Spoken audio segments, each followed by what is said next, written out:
The rain fell upon London like a shroud of grey silk, relentless and cold, drumming against the windows of the Ashford townhouse with a rhythm that matched the anxious beating of Rosalind's heart. She stood in the drawing-room, her hands folded before her with a composure that belied the turmoil within, watching the rivulets trace their endless paths down the glass. The room around her felt smaller than it ever had. Despite its once grand proportions, the faded wallpaper, the worn patches on the carpet carefully concealed by strategically placed furniture, the paintings sold off one by one until only the least valuable remained. Autumn had settled over the city with a melancholy persistence, stripping the trees bare and turning the world to shades of brown and grey, as if nature itself mourned what was about to transpire.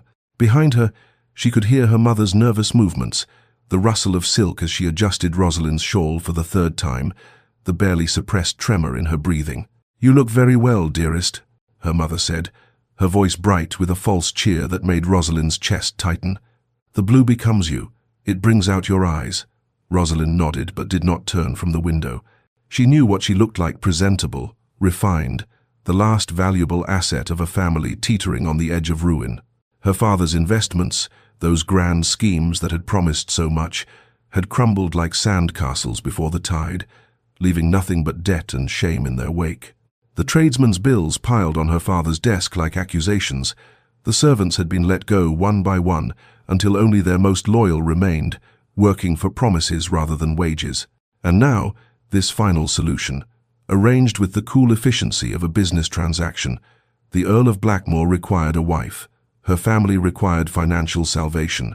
It was, her father had explained in his study 3 nights ago, a fortunate opportunity, fortuitous, a blessing even. She had listened to his justifications, watched him avoid her eyes, and understood with perfect clarity that she was being sold, though no one would use such a vulgar word. Her mother touched her shoulder gently. "He will be here within the hour, a gentleman of great standing, Rosalind. You must remember that. We are fortunate he considered our proposal at all." Fortunate, that word again. Rosalind closed her eyes briefly, allowing herself one moment of private grief for the future she had once imagined. A marriage built on affection, on mutual regard, on the slow bloom of love she had read about in poems and novels. Then she opened them again, straightened her spine, and turned to face her mother with a calm she had learned to wear like armor. "I understand, Mamma," she said softly. "I shall do what is required." And she would, because there was no other choice, because her family's survival depended upon her acceptance, because this was the role Providence had assigned her.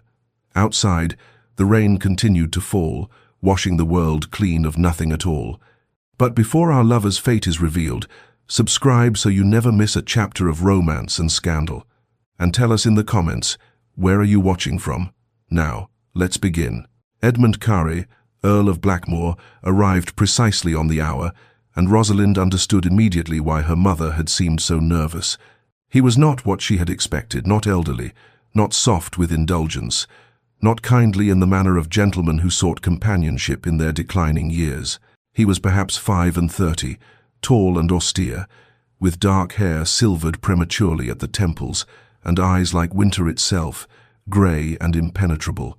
His face might have been handsome had it not been set in such rigid lines, as though carved from the same cold stone as the monuments in Westminster Abbey.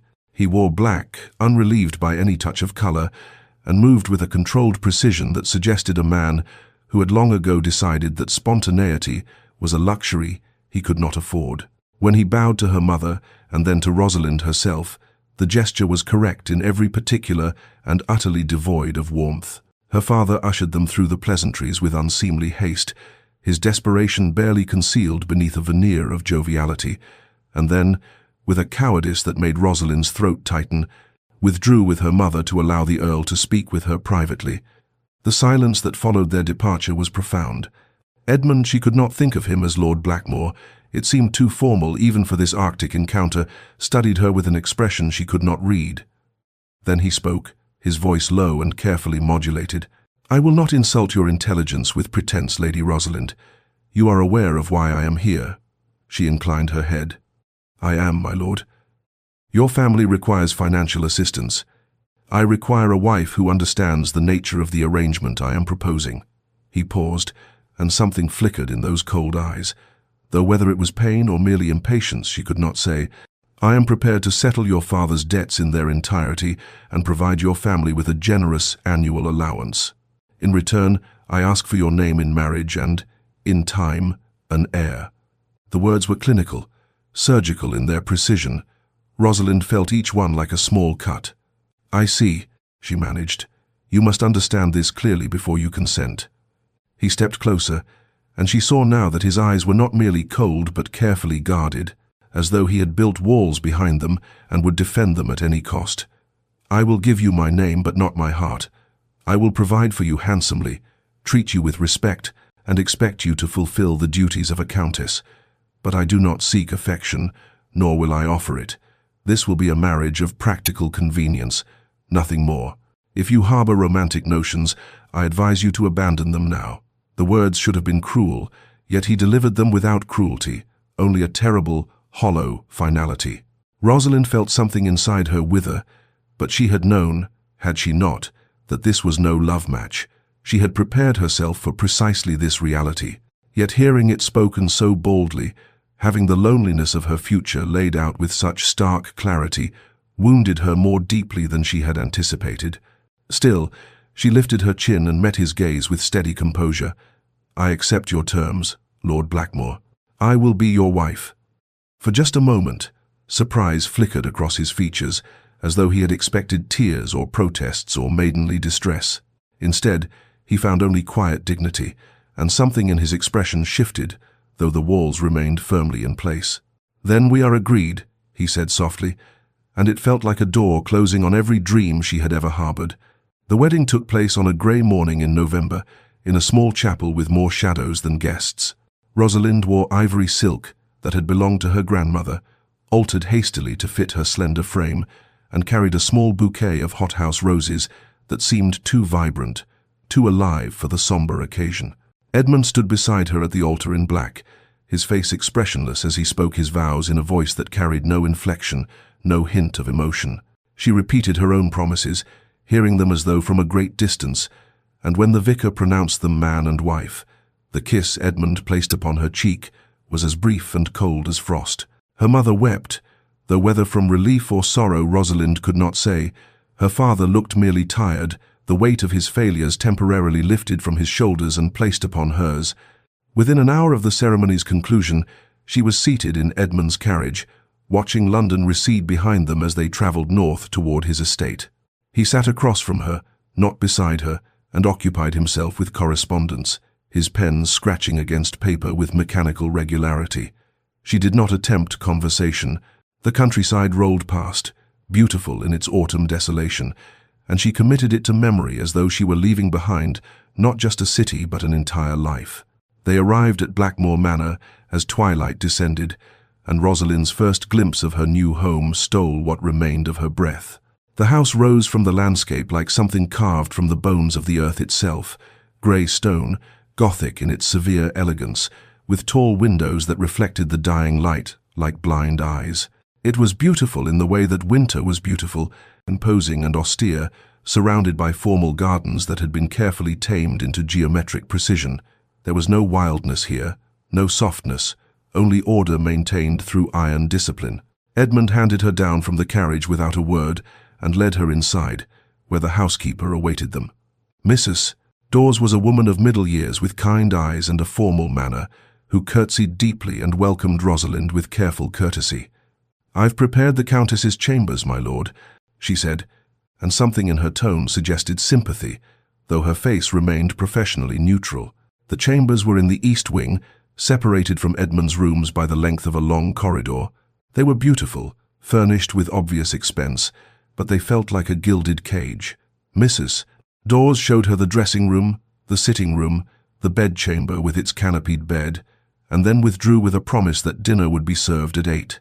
Rosalind stood in the center of the room after the door closed, listening to the profound silence of the house, and felt the full weight of her isolation settle upon her shoulders like a physical thing. That evening, she dressed carefully and descended to the dining room, a cavernous space with a table that could seat 30. A single place had been set at one end. She waited, thinking perhaps Edmund had been delayed, But after 20 minutes a footman entered and informed her with obvious discomfort that his lordship took his meals in his study and would not be joining her. She ate alone, each bite tasteless, each moment stretching into eternity, and understood with perfect clarity that this was to be her life beautiful, comfortable, cold, and utterly, achingly solitary. Weeks passed in a slow procession of identical days, each one bleeding into the next until Rosalind could scarcely distinguish Tuesday from Thursday, November from the encroaching December. She established a routine because routine was all she had. Early morning walks through the frost-touched gardens, afternoons in the library where she discovered a remarkable collection of books that suggested depths to her husband she had not anticipated, and evenings spent with needlework or writing letters to her mother that she carefully edited to exclude any hint of her loneliness. The house was beautiful, she wrote, the countryside peaceful, the Earl respectful and generous, all true, and all utterly insufficient to convey the reality of her existence. Her encounters with Edmund were rare and excruciating in their awkwardness. Twice she met him in the corridor outside the breakfast room, and both times he nodded to her with rigid courtesy before finding some urgent business that required his immediate attention elsewhere. Once she entered the library to find him standing by the window, and he had startled like a wild creature discovered in its den, before murmuring something about estate ledgers and departing so swiftly he left a book open on the side table. She learned his patterns through careful observation, though he clearly worked to ensure their paths would not cross. He rose before dawn. She heard his footsteps in the corridor when the house was still dark and silent. He took breakfast alone in his study, worked through the morning with his steward, rode out to inspect his lands in the afternoon, and returned to his study until well past midnight. She knew this because she often woke in the small hours, unable to sleep in the unfamiliar bed, and from her window she could see the light burning in the west wing, where his private rooms were located, a single golden square in the darkness that seemed to her infinitely sad, though she could not say why. "His lordship works too hard, Mrs." Dawes remarked one morning as she supervised the changing of linens in Rosalind's sitting room. The housekeeper's tone was carefully neutral, but something in her expression invited confidence. "Has he always been so? Devoted to his duties?" "Oh?" Rosalind asked, the question escaping before she could consider the impropriety of discussing her husband with the staff. Mrs. Dawes was quiet for a moment, folding a pillowcase with precise corners. "No, my lady. There was a time when this house was quite different. But that was before—" She stopped abruptly, as though catching herself on the edge of an indiscretion. "Before?" Rosalind prompted gently. "Before grief changed him," the housekeeper said finally, and would say no more on the subject, though her eyes were kind with understanding. That afternoon, restless and increasingly suffocated by the walls of her beautiful prison, Rosalind walked in the garden despite the threatening sky. The rain began as a whisper and built to a steady downpour, but she remained under the shelter of an old oak, watching the water transform the landscape. Movement caught her eye. Edmund, standing alone in the center of the formal garden with no hat, no coat, letting the rain soak through his clothes as he stared at something she could not see. He looked like a man performing penance, or perhaps a man who had forgotten how to come in from the cold. She watched him for a long moment, this stranger who was her husband, and felt something stir within her that was not quite curiosity and not quite compassion, but something suspended between the two. The library had become her sanctuary, the one room in the vast house where she felt something approaching peace, surrounded by the companionable silence of thousands of volumes.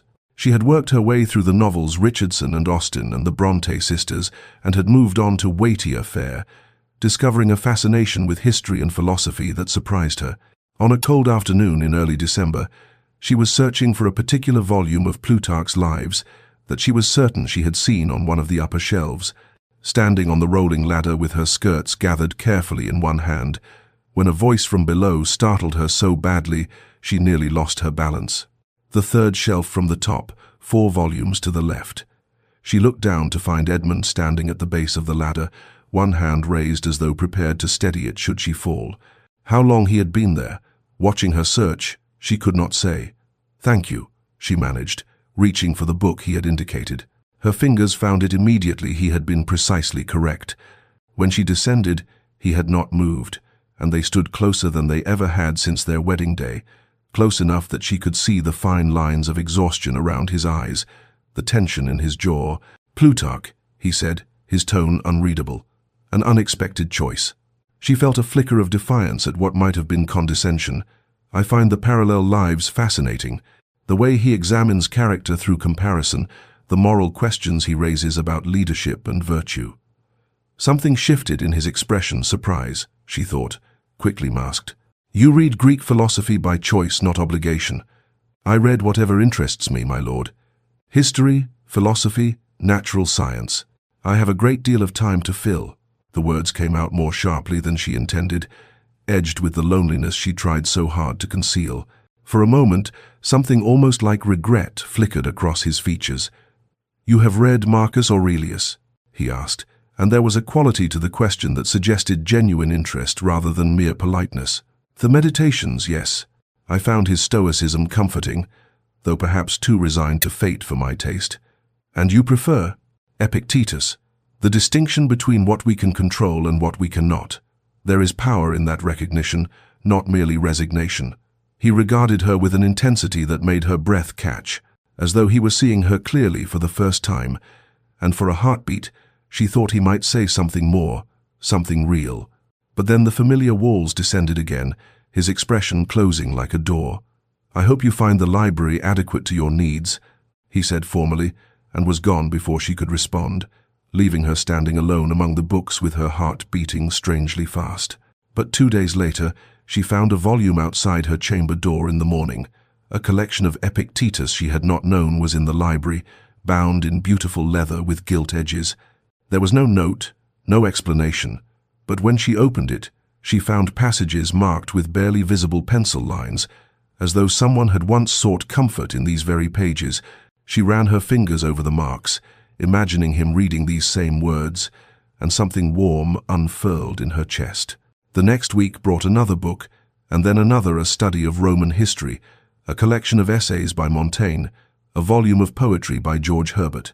Each appeared silently at her door like offerings from an unseen benefactor, though she knew perfectly well who left them. He never acknowledged the gifts, never asked if she enjoyed them, but she understood that this was his language, the only way he knew to build a bridge across the distance he had created. And for the first time since arriving at Blackmore Manor, Rosalind smiled. Winter settled over Blackmore Manor with a hushed intensity, transforming the grounds into a landscape of white and grey, beautiful and desolate in equal measure. As Christmas approached, Rosalind found herself seized by a determination she had not felt since arriving at this cold, silent house. She would bring light into the darkness, warmth into the chill, even if only for herself. She enlisted Mrs. Dawes's help, and together they cut boughs of evergreen and holly from the estate, filling the entrance hall with the sharp, clean scent of pine. Rosalind wove the greenery into garlands and wreaths, her fingers growing sticky with sap, her cheeks flushed with something that felt almost like happiness. The housekeeper watched her with poorly concealed emotion, and when Rosalind asked about the family's Christmas traditions, the older woman's eyes grew bright with unshed tears. "We used to decorate the entire house, my lady. There would be a great tree in the hall, and candles in every window, and such laughter." She trailed off, shaking her head. But that was long ago. Rosalind did not press for details, but she understood. This house had once known joy, and then had forgotten how to find it. Edmund's reaction to the decorations was immediate and unwelcome.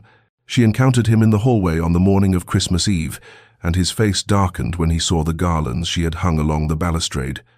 "What is this?" His voice was tight, controlled, but she heard something beneath it that might have been pain. "It is Christmas, my lord. I thought to observe the season." "I do not observe it," he said flatly. "Please remove these." "No." The word escaped before she could reconsider, and she saw shock flicker across his features. "I will not remove them. You have made it clear that I am to be mistress of this household in name. Allow me at least this small authority." For a long moment they stood in tense silence, and then he turned on his heel and strode away without another word. But the decorations remained. That evening, she arranged for dinner to be served in the great hall rather than the lonely dining room, and sent word to Edmund's study that she hoped he would join her. His response came back with the footman. The Earl regretted that he was occupied with urgent correspondence. She should not have been disappointed. She had expected nothing else, yet her throat tightened with an emotion she refused to name. She dined alone at the beautifully set table, surrounded by candlelight and greenery that now seemed to mock her efforts, and when the meal concluded, she asked the footman to prepare a plate for his lordship. "Take it to his study," she instructed, "and tell him I wish him a peaceful Christmas." She retired to her chambers feeling hollow and tried to lose herself in one of the books he had left her, but the words swam before her eyes. Near midnight, unable to sleep, she ventured out into the corridor for some air and found the plate she had sent to Edmund's study sitting outside her door. It was empty, wiped clean, and beside it lay a small piece of paper with 2 words written in his precise, elegant hand. "Thank you." She picked up the note with trembling fingers, reading those 2 simple words again and again as though they were a revelation. It was not much, barely anything at all really, but it was more than he had given her before, more than silence and absence and careful avoidance. It was acknowledgement. It was, perhaps, the smallest crack in his carefully constructed walls. She pressed the paper to her chest and felt, for the first time in months, something that resembled hope. The new year arrived with a subtle shifting, as though some frozen thing within the house had begun, almost imperceptibly, to thaw. Rosalind noticed it first in small ways. Edmund no longer fled quite so quickly when they encountered each other in the corridors, and twice he had paused to inquire whether she had found the library's collection adequate. His questions were formal, his manner still guarded, but there was less ice in his voice, less rigidity in his posture. Then, one morning in mid-January, she entered the morning room for breakfast and found him already there, seated with his correspondence and a cup of coffee. She froze in the doorway, prepared to withdraw, but he looked up and gestured slightly toward the table. "Please," he said quietly, "do not let my presence disturb you." It was not precisely an invitation, but neither was it a dismissal, and so she took her seat at the opposite end of the table, her heart beating with an intensity that seemed absurd for so simple an act. They ate in silence, but it was a different quality of silence than before, still awkward, still tentative, but not actively hostile. The next morning he was there again, and the morning after that, until it became an unspoken routine. Gradually, carefully, they began to exchange words beyond mere pleasantries. She learned that he rode out daily to inspect the tenant farms, that he had modernized several cottages at his own expense, and that he knew each family by name and concerned himself with their welfare in ways that surprised her. "You care deeply for those who depend on you," she observed one morning, and he looked up from his plate with something that might have been surprise. "It is my responsibility," he said simply. "They are not abstractions to me. They are people." She saw him differently after that, this man who maintained such careful distance from her, but gave generously to those he considered under his protection.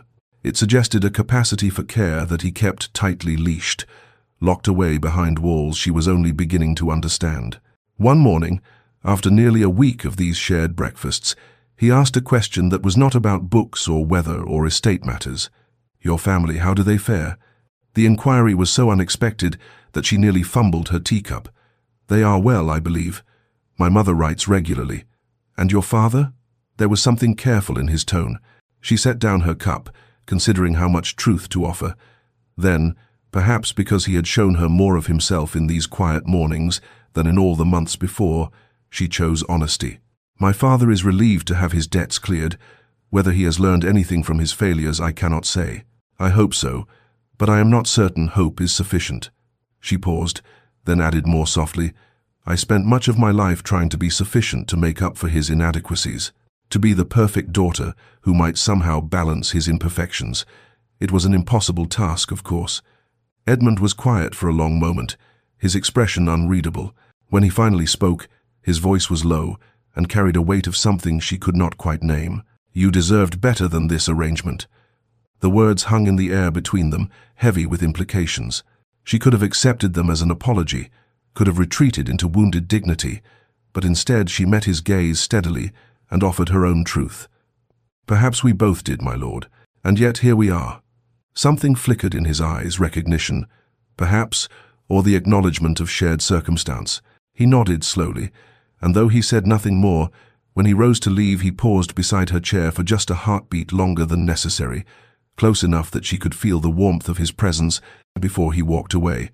But this time, she did not feel quite so alone. The village lay a mile and a half from the manor, a collection of stone cottages clustered around a small church, and Rosalind had taken to walking there twice a week with a basket over her arm. She brought what she could: bread and cheese from the manor's kitchens, jars of preserves, a few coins from her small personal allowance. The widow Marsh had 3 children and a persistent cough that worried Rosalind, so she brought honey and herbs that Mrs. Dawes swore by. The Sutton family had a new baby and not enough blankets, so she quietly requisitioned several from the manor's linen closets. She did not do it for recognition or praise. She did it because these people were suffering, and she had the means, however limited, to ease that suffering. It gave her days purpose beyond the endless, echoing hours in the empty manor. She did not know that Edmund had seen her, that cold February afternoon, walking back from the village with her empty basket, her cheeks flushed from exertion and cold. He had been riding the northern boundary and had paused on the hill above the road, watching her progress with an expression that might have been curiosity. That evening, he found Mrs. Dawes in the housekeeper's room and asked, with studied casualness, whether her ladyship often walked to the village. Mrs. Dawes, who was nobody's fool, smiled gently. "Twice a week, my lord, regular as clockwork, takes food and medicine to the families most in need, uses her own allowance to purchase what she cannot requisition from our stores without drawing notice." He was silent for a long moment. "How long has she been doing this?" "Since January, my lord. Near on 6 weeks now." Something shifted in his chest, a sensation he could not quite name. That his wife, who had every right to be bitter about the coldness of their arrangement, who might have retreated into self-pity or resentment, had instead turned her attention outward to those who needed help. It unsettled something in him, cracked open a door he had thought permanently sealed. He found her in the drawing room after dinner, a room she rarely used, sitting near the fire with her needlework. She looked up in surprise when he entered, and he saw wariness flicker across her features before she composed herself. "My lord, I understand you have been visiting the tenants," he said without preamble. Colour rose in her cheeks. "I hope I have not overstepped.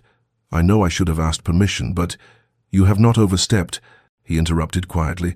"I wish to increase the household funds at your disposal for such purposes, considerably." She stared at him, clearly stunned. That is very generous. It is merely practical. If there are families in need, they should be helped. You should not be funding charity from your personal allowance." He moved closer, drawn by something he did not fully understand. "Tell me about them, the families you visit." And so she did, haltingly at first, and then with growing confidence, describing the widow Marsh and her children, the Suttons with their new baby, old Thomas Grove, who had worked the land for 50 years and now could barely walk. Edmund listened, asked questions, and found himself genuinely interested not just in the information, but in the way her face came alive when she spoke of these people, the compassion that softened her features and lit her eyes. "Young Timothy Marsh wants to learn his letters," she said, and there was such hope in her voice. "His mother cannot teach him, but I thought perhaps—" "I will arrange for the vicar to tutor him," Edmund said, "and any other children who wish to learn." Her smile then was radiant, unguarded, and it struck him with unexpected force. "You are kinder than you pretend to be, my lord. I am merely doing what should be done," he said, but his voice was softer than he intended. And when she said something about how the Sutton baby had his father's stubborn chin, he felt the corner of his mouth lift in something that was almost, very nearly, a smile. The walls were cracking, and he was no longer entirely certain he wished to repair them. Spring came late to Blackmoor that year, but when it finally arrived, it did so with a sudden profusion of colour that transformed the landscape almost overnight. The gardens that had seemed so austere in winter revealed themselves to be carefully planned masterpieces, with crocuses and daffodils giving way to tulips and early roses, each bed arranged with an artist's eye for colour and form. Rosalind found herself drawn outside every afternoon, wandering the paths and discovering new blooms, and one day she looked up from admiring a bed of primroses to find Edmund standing a few yards away, watching her with an expression she could not read. "They are beautiful," she said, gesturing to the flowers. "I had not realized how extensive the gardens were. My mother designed them," he said, and then, as if the words had escaped without permission, he fell silent. But he did not leave, and after a moment he added quietly, She had very particular ideas about how things should be arranged. Every plant has its place, its purpose. It was the first time he had mentioned his mother, the first glimpse into the past that had shaped him. And Rosalind understood that she was being offered something fragile and precious. She had exquisite taste, she said gently. Would you show me? And so began a new routine, gentler than their breakfast conversations, more intimate in its silence. Most afternoons he would find her in the gardens, and they would walk together, his hands clasped behind his back, her fingers trailing over blossoms and leaves. He knew every plant by name, every tree's history, and gradually he began to share these details with her. This oak was 200 years old. That rose had been grafted from cuttings brought from France. The herb garden had medicinal plants his mother had used for the tenants. She died when I was 14, he said one afternoon, so quietly she almost missed it. They had stopped beside a weeping cherry in full bloom, its branches heavy with pale pink flowers. She planted this the year before. I watched it grow in her absence. Rosalind felt her throat tighten with sympathy. It must have been a comfort, she said carefully, to have something of her remain. Or a torment, he replied, but there was no bitterness in his voice, only a weary acceptance. Everything here reminds me of what was lost. She understood then, with sudden clarity, why he had built such walls around himself, why he had demanded a marriage without love.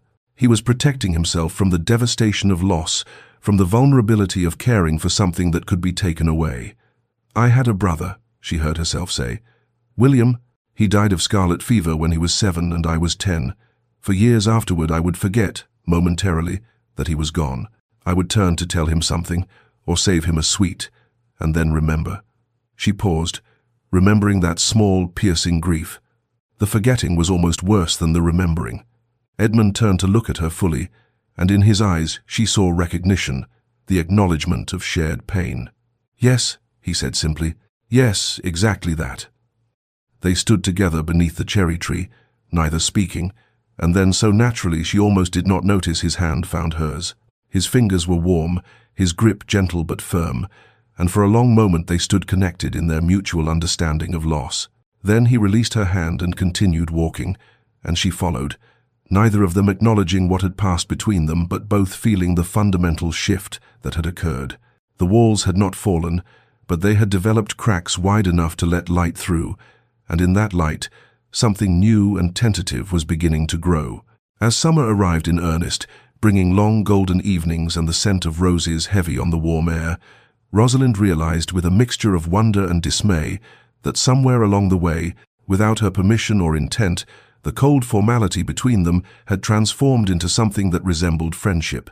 Edmund smiled now when she said something clever, and once, when she had made an observation about their stuffy neighbor's resemblance to a particularly pompous rooster, he had actually laughed a rusty sound, as though long unused, but genuine.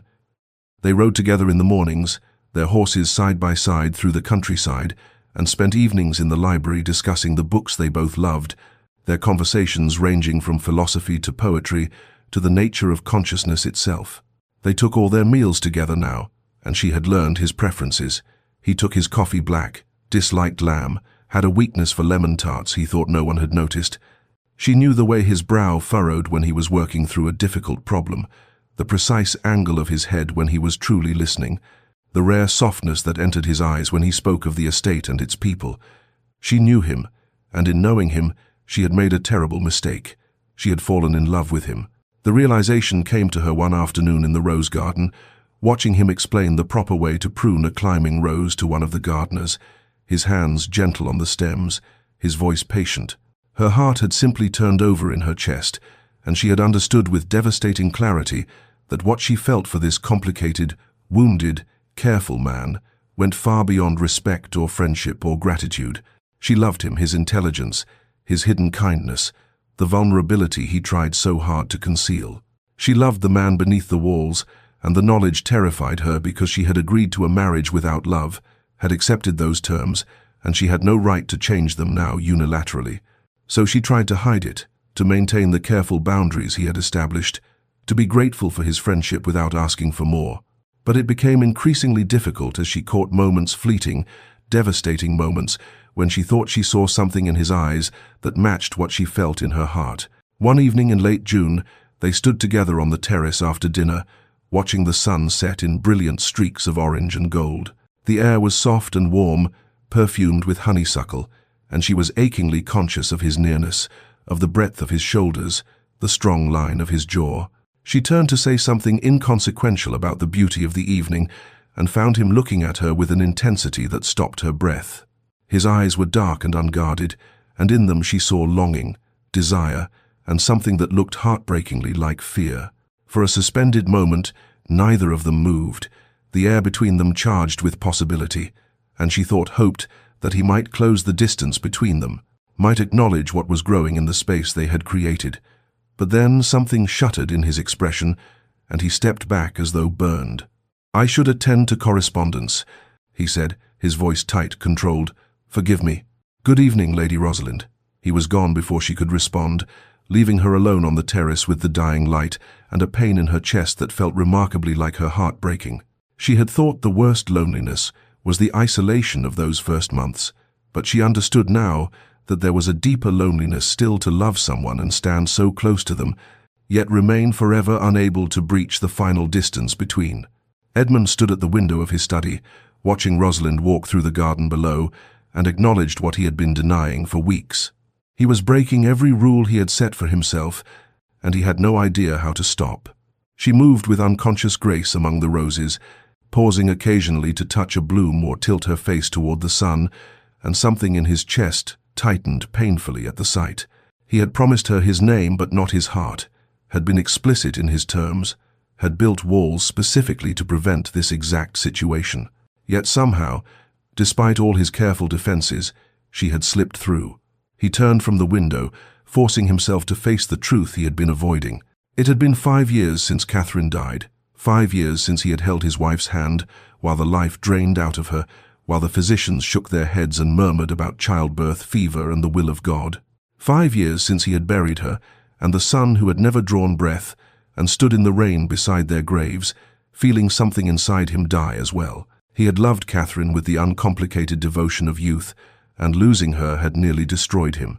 For months afterward he had been a ghost in his own house, unable to eat, unable to sleep, unable to feel anything but the crushing weight of grief and guilt. If he had not insisted on an heir, if he had been content with what they had, she would still be alive.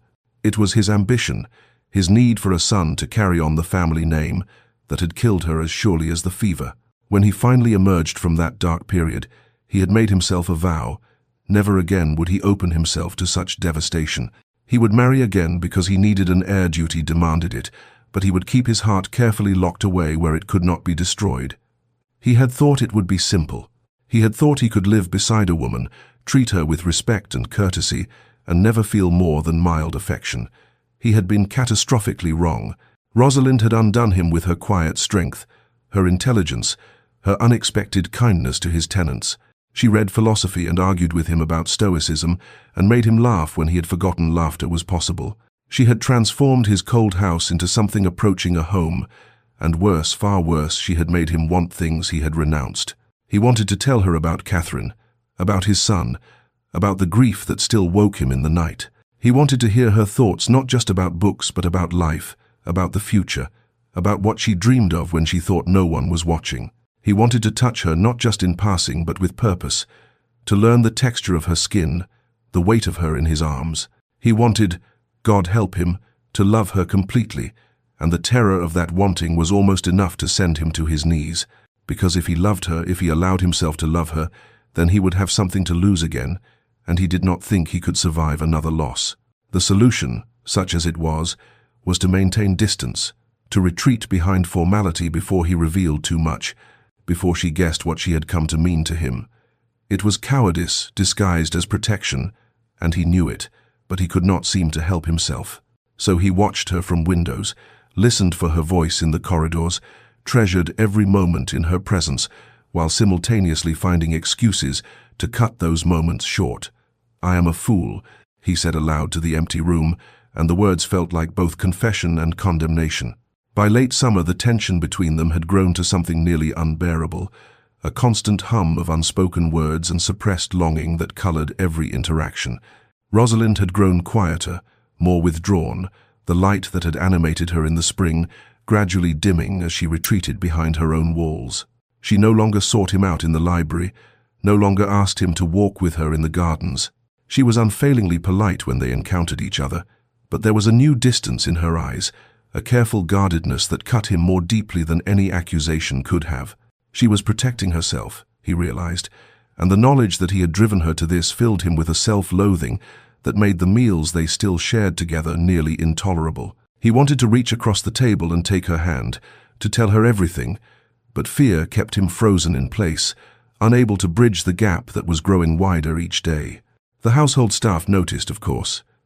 Mrs. Dawes, in particular, watched them both with an expression that mingled sympathy and frustration, and one afternoon she cornered Edmund in the hallway outside his study with the determination of a woman who had known him since childhood and felt no compunction about speaking her mind.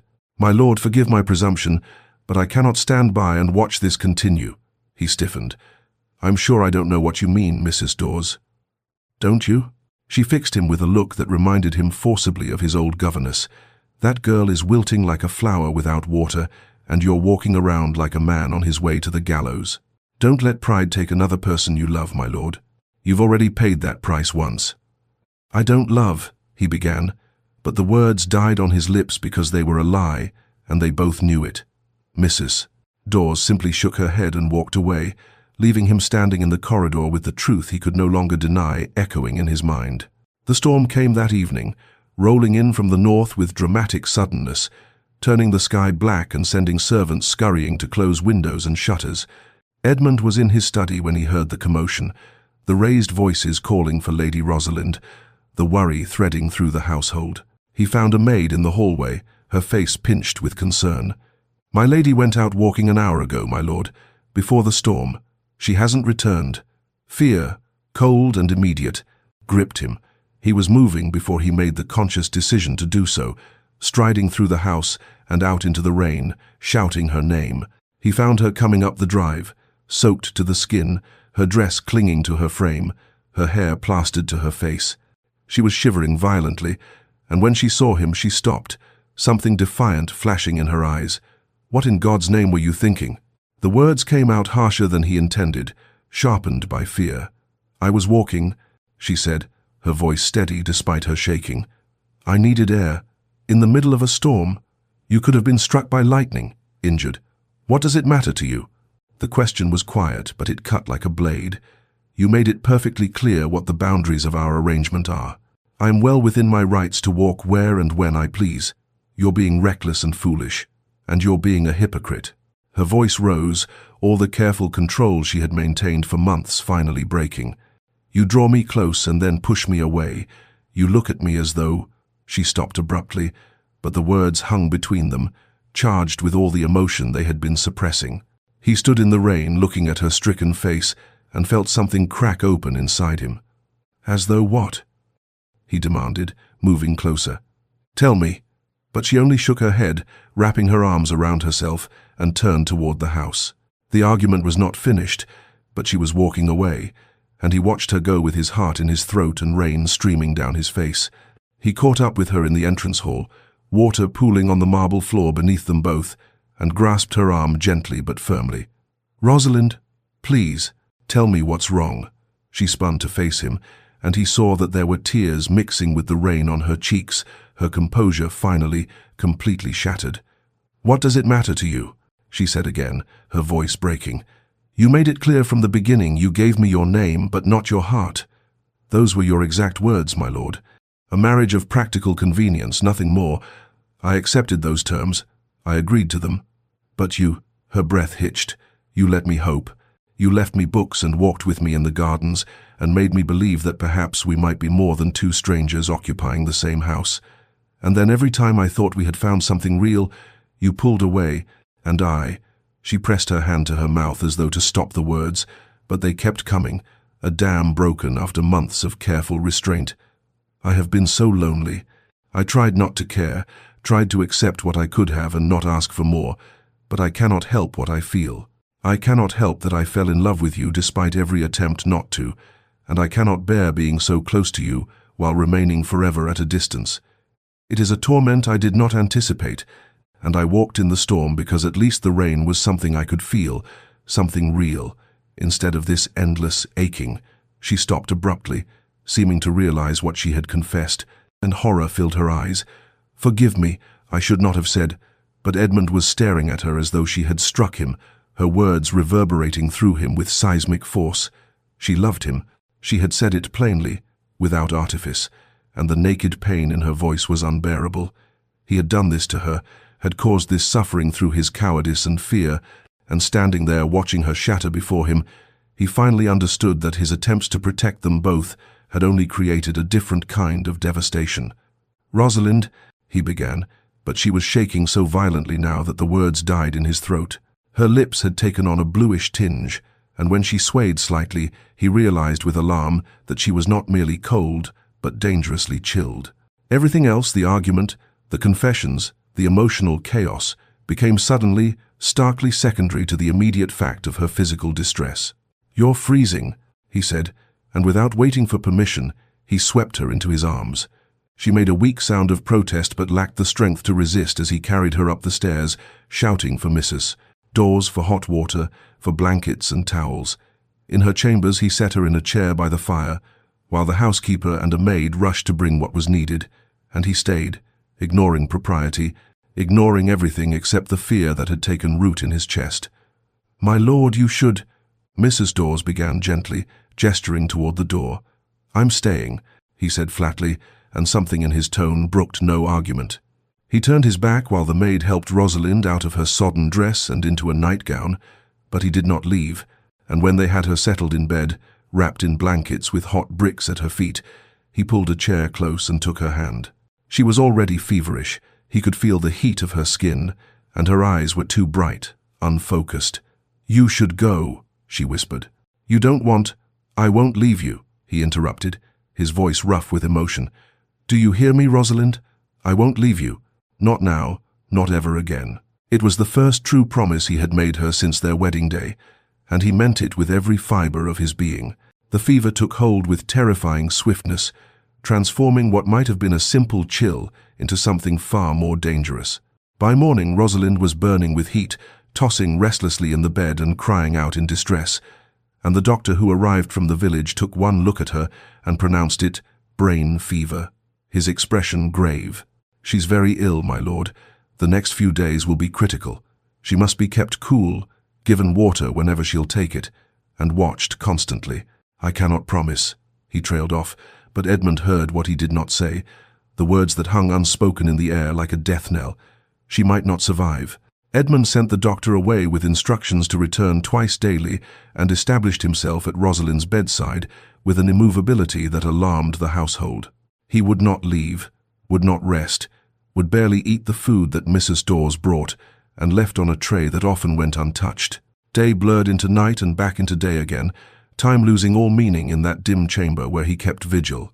He tended her himself with a gentleness that would have surprised anyone who knew only the cold Earl of Blackmore, bathing her burning skin with cool cloths, coaxing water between her cracked lips drop by precious drop, holding her when she thrashed and murmuring words he barely registered in his exhaustion. The staff helped Mrs. Dawes, bringing fresh water and clean linens, a maid spelling him for brief moments when he could be persuaded to step away, but he was there for every moment that mattered, unwilling to trust anyone else with her care. She was delirious more often than lucid, lost in fever dreams that carried her far from him. She called for her mother in a voice that broke his heart, cried for William, her lost brother, pleaded with people he could not see, and begged forgiveness for transgressions he knew she had never committed. Sometimes she wept, tears sliding down her flushed cheeks, while she apologized again and again for being a burden, for failing, for not being enough. "You are enough," he told her fiercely, gripping her hand. "You have always been enough, more than enough. You are everything." But she could not hear him, or if she could, the words made no sense through the fog of her illness. Other times she whispered his name, Edmund, with such longing that it felt like a knife twisting in his chest. She reached for him with trembling hands, and he caught them, held them, pressed them to his lips while tears he could not stop ran down his face. On the third day the doctor returned, examined her carefully, and drew Edmund aside with an expression that filled him with cold dread. "My lord, I must be honest with you. The fever is not breaking. If it continues much longer." He did not finish the sentence, but Edmund understood. She was dying. He was losing her, just as he had lost Catherine. And this time it was worse, because this time he had wasted the time they had been given, had squandered precious months in fear and cowardice. He had told himself he was protecting them both, but he had only been protecting himself. And now she would die, never knowing that she had become the center of his world, and that he loved her with an intensity that terrified him, that the thought of existing in a world without her was unbearable. He returned to her bedside, took her burning hand in his, and allowed himself to acknowledge the full truth of what he had been denying. He loved her. He had loved her for months, perhaps from the moment she had accepted his cold proposal with quiet dignity, certainly from the day she had smiled at him over Plutarch. And now he was losing her, and the injustice of it, that he should finally understand what he felt, only to have her torn away, was almost more than he could bear. The crisis came on the fourth night, when the fever spiked so high that Rosalind's skin burned like fire beneath his hands, and she thrashed with such violence that he feared she would injure herself. Edmund was beyond exhaustion, unshaven and hollow-eyed, his clothes rumpled from days without changing, but he held her with steady hands and murmured to her constantly, trying to anchor her to consciousness and to life, to him. Mrs. Dawes hovered nearby with fresh water and cloths, her face etched with worry, and the doctor had been sent for again, though what more he could do Edmund did not know. He bathed her burning skin with water that seemed to evaporate on contact, and when that brought no relief, he found himself doing something he had not done in years. He prayed. "Please," he whispered into the darkness, his words addressed to a God he had stopped believing in when Catherine died. "Please don't take her. Take anything else, my lands, my title, my life, if you require it, but don't take her. I cannot lose her. I cannot." The words became a litany, repeated until they lost meaning, and somewhere in the depths of his exhausted desperation, he began to speak not to God, but to Rosalind herself, pouring out everything he had kept locked away for so long. "I love you," he said, his voice breaking. "I have loved you for months, perhaps from the very beginning, though I was too much a coward to acknowledge it. You came into my cold house and brought light with you, warmth I thought I would never feel again. You made me laugh, made me hope, made me want things I had renounced. And I repaid your kindness with distance and coldness, because I was afraid. God, I was so afraid of losing you that I never let myself truly have you." Tears ran unchecked down his face, dripping onto their joined hands. "I told you I would give you my name but not my heart, but you took it anyway. You took it without trying, simply by being yourself brave and kind and stronger than I ever was. And I was such a fool, wasting the time we had, keeping you at arm's length when all I wanted was to hold you close. If you stay," his voice broke completely, "if you stay with me, I swear I will spend every day making up for the months I wasted. I will tell you every morning that I love you. I will never let you doubt what you mean to me. But you have to stay, Rosalind. You have to fight. Please don't leave me alone in the darkness again." He laid his head on the bed beside her, still holding her hand, weeping with an abandon he had not permitted himself since he was a child. He wept for her, for them, for all the time he had squandered, and the future they might never have. He wept until he had no tears left, and then he simply held her hand and waited, because there was nothing else he could do. Near dawn, when the sky was just beginning to lighten beyond the windows, he felt the change. The terrible heat beneath his hand began to recede, slowly at first and then more noticeably. Her restless thrashing stilled, and her breathing, which had been shallow and rapid for days, deepened and steadied. He lifted his head, afraid to hope, and touched her forehead with trembling fingers. The fever had broken. She was sleeping peacefully for the first time in days, truly sleeping rather than lost in delirium, and the color in her cheeks, while still pale, was no longer the alarming flush of fever. Relief crashed over him with such force that for a moment he could not breathe. She would live. She would survive this, and he would have the chance to tell her everything, to make right what he had broken, to love her the way she deserved to be loved. He collapsed back in the chair, still holding her hand as though it were a lifeline, and let exhaustion finally claim him. Rosalind woke to silence and soft morning light, and for a moment she could not remember where she was, or why her body felt so heavy, so weak, as though she had been wrung out and left to dry. Her throat was parched, her head ached with a dull persistence, but her mind was blessedly clear for the first time in what felt like an eternity. She turned her head slowly and found Edmund asleep in a chair pulled close to her bedside, his head tilted at an uncomfortable angle, his hand still holding hers where it lay on the coverlet. The sight of him struck her with unexpected force. He looked haggard, worn to the bone, with dark circles beneath his eyes and several days' growth of beard shadowing his jaw. His clothes were rumpled, his cravat missing entirely, and there was something profoundly vulnerable about him in sleep that made her chest tighten. He had stayed with her. Even in her fever-clouded memories, she recalled his presence, his voice, the cool touch of his hands. The door opened quietly, and Mrs. Dawes entered carrying fresh water. When she saw Rosalind awake and aware, her face transformed with joy so profound it brought tears to the housekeeper's eyes. "My lady," she breathed, hurrying to the bedside. "Oh, thank God. We've been so worried." "How long?" Rosalind's voice was barely a whisper, rusty from disuse. "4 days, my lady. You've been desperately ill. Brain fever," the doctor said.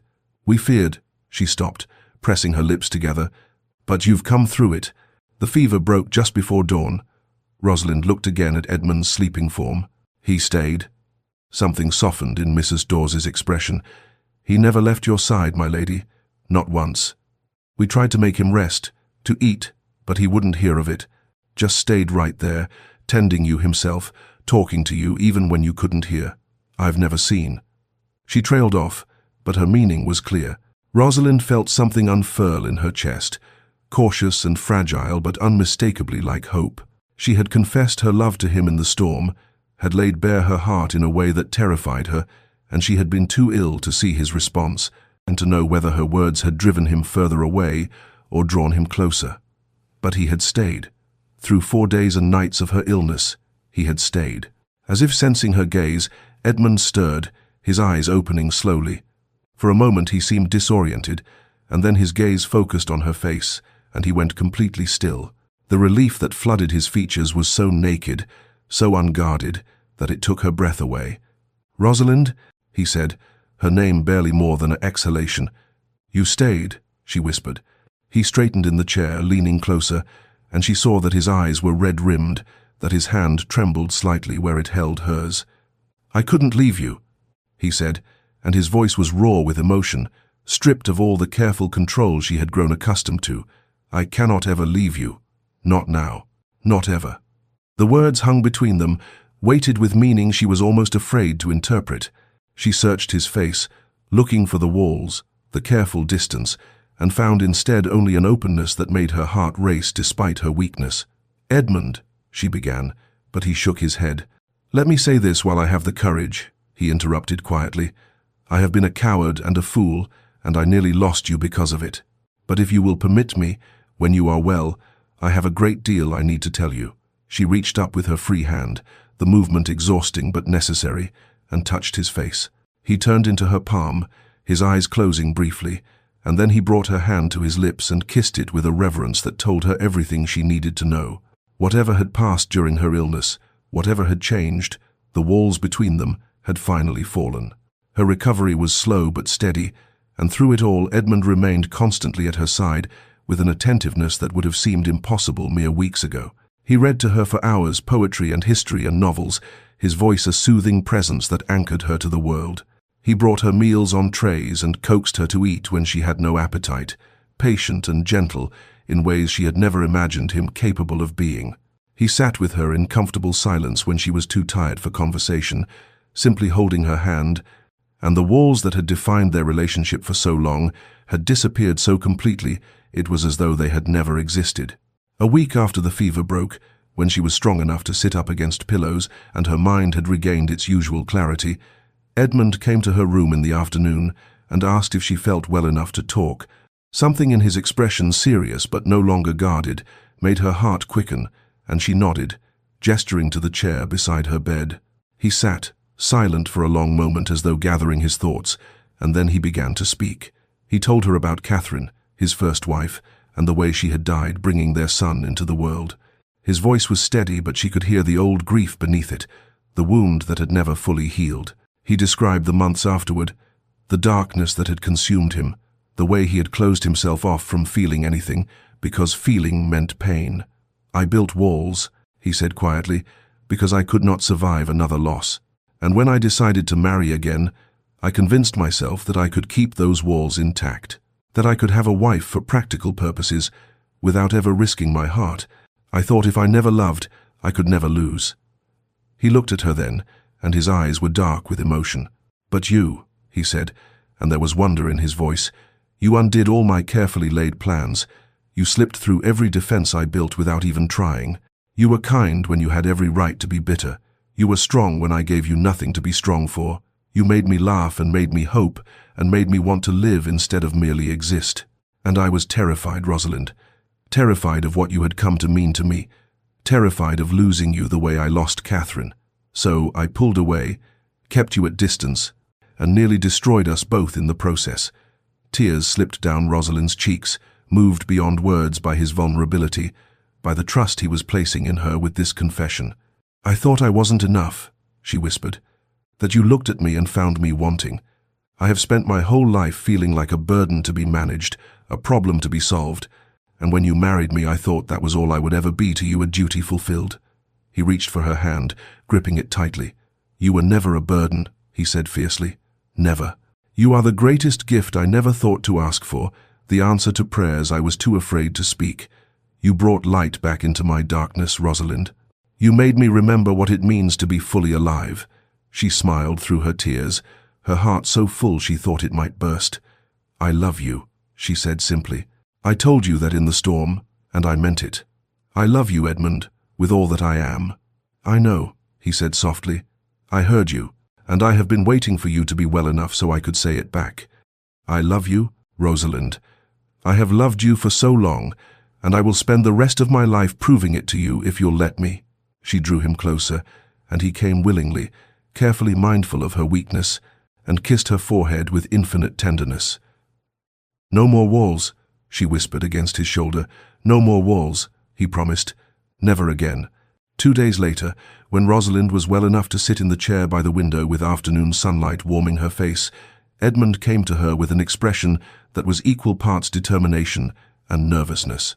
He knelt beside her chair, taking both her hands in his, and the gesture was so unexpected, so humble, that her breath caught. "I need to say this properly," he began, his voice low and intense.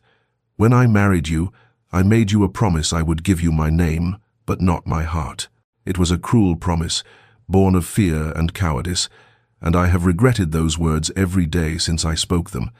The truth is, Rosalind, that I gave you my heart whether I acknowledged it or not. It has been yours for months, perhaps from the very beginning when you stood in your father's drawing room and accepted my cold proposal with such dignity. Certainly it was yours from the day you smiled at me over those books in the library, when I realized that you were not what I expected, but something infinitely more precious." He paused, and his grip on her hands tightening. "I love you. I am desperately, completely in love with you, and I am asking, begging, if you can forgive me for the coldness I showed you, for the months I wasted, for being too much a coward to tell you what you meant to me until I nearly lost you." Tears spilled down her cheeks, but they were tears of joy, of relief so profound it felt like absolution. "There is nothing to forgive," she said, her voice trembling with emotion. "I loved you even when I tried not to, even when I thought it was hopeless. I loved you in the silences and the small kindnesses you tried to hide. I loved you when you walked with me in the gardens and when you left books outside my door. I have been yours for so long, Edmund, waiting for you to let me in." He reached up to cup her face, wiping away her tears with his thumbs, and when he spoke again, his voice was rough with emotion. "I know I promised only my name, but if you'll have it, my heart has been yours since the day you smiled over those books. Since the moment you argued with me about Epictetus. Since I watched you care for my tenants and transform my cold house into a home.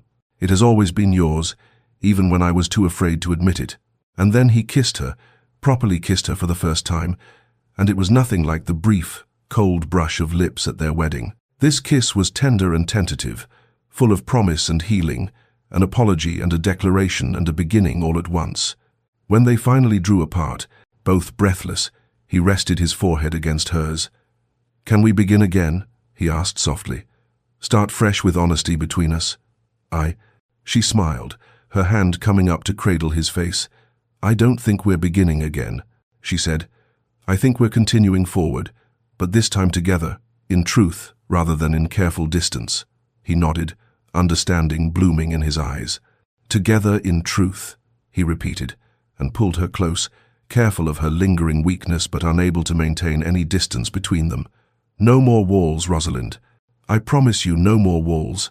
"No more walls," she echoed, and in that moment, wrapped in his arms with sunlight streaming through the window, she felt truly, completely home for the first time in her life. They had both built defenses against pain. Both tried to protect themselves from loss, but in tearing down those walls they had found something infinitely more valuable.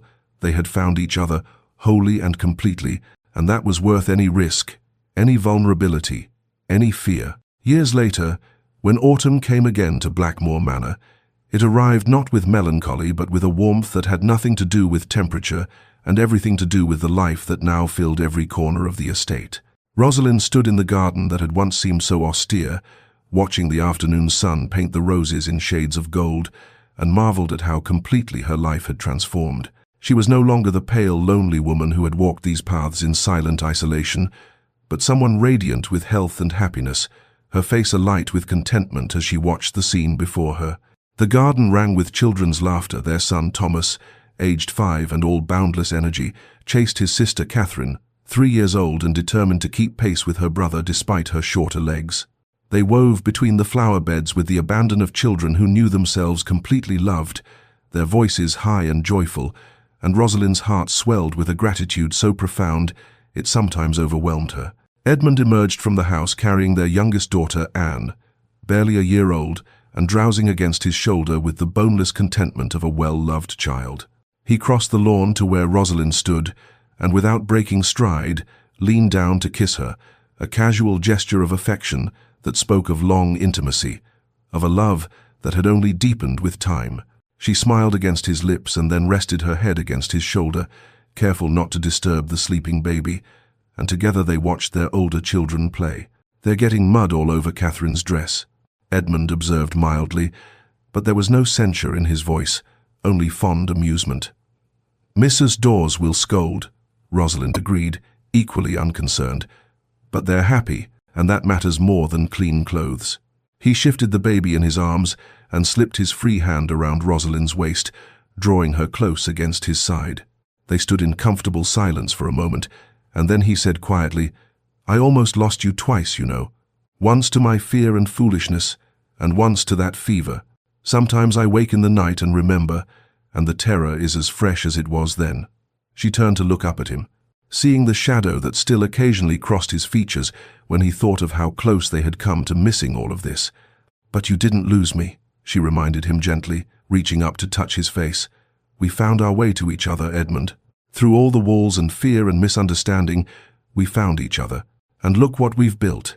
She gestured to their children, to the house that rose behind them, no longer cold and imposing, but warm and welcoming, with ivy softening its stone walls and flowers blooming in every window box. It was a home in truth now, filled with love and laughter and the beautiful chaos of family life. "I never imagined this," he said softly. "When I married you, I never imagined I could be this happy, this blessed. You gave me everything, Rosalind, hope and joy and a future I thought I'd lost forever." "We gave it to each other," she corrected, and kissed him again as Anne stirred and made a small sound of protest at being caught between them. Thomas came running up then, declaring himself starving, and Catherine was not far behind, and as the sun began to set, they all walked together toward the house, Edmund with the baby, Rosalind holding Catherine's hand, Thomas running ahead to announce that he wanted jam with his bread. The manor welcomed them home, its windows glowing with warm light, and in that moment everything was exactly as it should be, exactly as it was always meant to be, once they had found the courage to tear down their walls and let love in. Dear listener, we build such careful walls around our hearts, do we not? Stone by stone, we construct our defenses, telling ourselves that if we never risk, we can never lose, that if we never open ourselves to love, we can never know the devastation of its absence. Edmund built his walls from grief, Rosalind from a lifetime of feeling insufficient, and for months they lived side by side in a beautiful house that was not a home, close enough to touch, but separated by barriers of their own making. We tell ourselves that such walls are protection, that they are wisdom born of painful experience, that they are necessary for survival, and perhaps in their way, they are for a time. But walls that protect us can also imprison us, keeping out not just pain but joy, not just loss but love, not just heartbreak, but the very connections that make life worth living. The truth that Edmund and Rosalind discovered, the truth that perhaps we all must learn, is that sometimes the right person slips through our defenses, not despite our walls, but because they see beyond them, to the wounded, frightened, hopeful soul beneath. Love, real love, requires extraordinary courage. It asks us to be vulnerable when every instinct screams for self-protection. It demands that we risk everything: our pride, our safety, our carefully constructed emotional fortifications for something we cannot control and cannot guarantee. It is terrifying, this opening of ourselves to another person, this admission that we need and want and love, when we have built our entire existence around not needing, not wanting, not loving. Yet what is the alternative?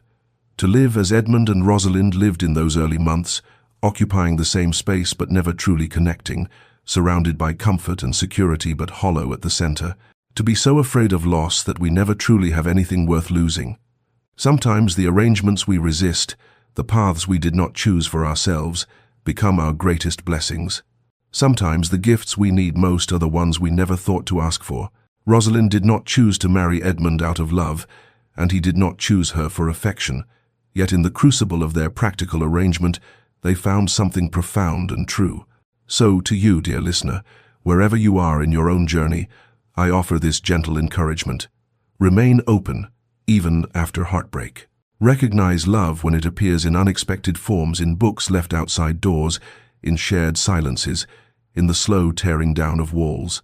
Be patient with those who struggle to express what they feel, who pull away when they most want to draw close, who protect themselves with coldness because they are terrified of their own capacity to care. May you find connections that heal rather than harm, love that builds rather than diminishes, someone who sees beyond your walls to the truth of who you are. May you have the courage to be vulnerable, to risk your heart, to tear down your own carefully constructed defenses. And may you rest well tonight in the knowledge that love can surprise us, can find us even when we have convinced ourselves we do not seek it, can transform arrangements of convenience into unions of profound joy. After all, the strongest homes are not built on walls that keep others out, but on hearts brave enough to let the right person in. This has been a story from Unexpected Love Chronicles. If these tales of hope and healing bring you comfort, please subscribe and join us again. Until then, may your own walls crumble in the presence of love, and may you find the courage to build not barriers, but bridges to the hearts that are meant to meet yours.